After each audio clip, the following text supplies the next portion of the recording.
চাইনি, কিন্তু এই লোকটা আমাকে বারবার অগ্রসর করাতে বাধ্য করেছে।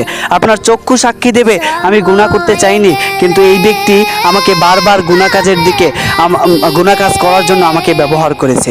এরকম যখন বিভিন্ন অঙ্গ প্রত্যঙ্গ আপনার বিরুদ্ধে সাক্ষী দেবে, তখন আপনার জবানটা আর কথা বলতে পারবে না, তখন আপনার বিচার শুরু হয়ে যাবে।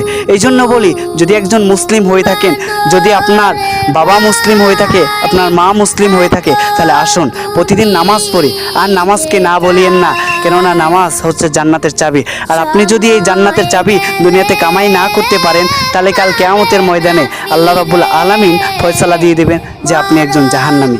কেননা আপনার চাবি, জান্নাতের চাবি দুনিয়ায় রেখে গেছেন, তাই আপনি আর জান্নাতের চাবি নিয়ে জান্নাতে প্রবেশ করতে পারবেন না। তাই আপনাদের কাছে, সকলের কাছে অনুরোধ করি, আসুন দুনিয়ার সকল কাজকর্ম বাদ দিয়ে নামাজের সময় নামাজটুকু পড়িয়ে নিন। সব কিছু দুনিয়ার